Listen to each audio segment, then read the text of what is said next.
One thing that I think we should do is we should have in at least one of the sessions 5 minutes on why we chose this platform, Okay. and what we get out of it, and that decision process, and also what does that mean for we can then maybe discuss. Does that mean that Zoom is not going to end up being the universal platform, something like that? Differentiation in WebRTC today means unbundling. So the big companies are going to win in WebRTC because they will do things outside of WebRTC instead of inside it. And the effort that is being put today is how can we put more crap outside of WebRTC and not incorporate it inside it. So it's going to be almost the opposite of democratization.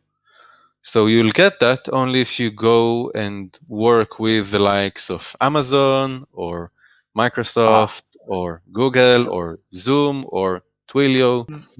That also fits in with what I have in my mind, which is around it's going from, and this is why interesting the developers fit into the picture. It was the Twilio world was about pure democratization, in WebRTC even more so as openness. Any developer can do anything. And now it's looking more like the curated ecosystems. There's an interesting argument that democratization is great unless you want to do anything that's really serious and world class, in which case, you need to Do you get want to eat do you want to eat in a buffet or a restaurant? Yeah.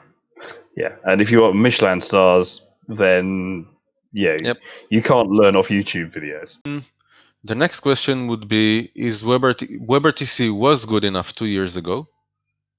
Is it good enough today after the pandemic? And I don't yet have an answer for that. You know what? One of the things is we should have recorded this discussion. Actually, we have, haven't we? I think this story about microphones and speakers and cameras everywhere, which means we can do lots more, and also infinite amount of flexibility on audio and video processing, and you could mean it just completely changes everything. Yep.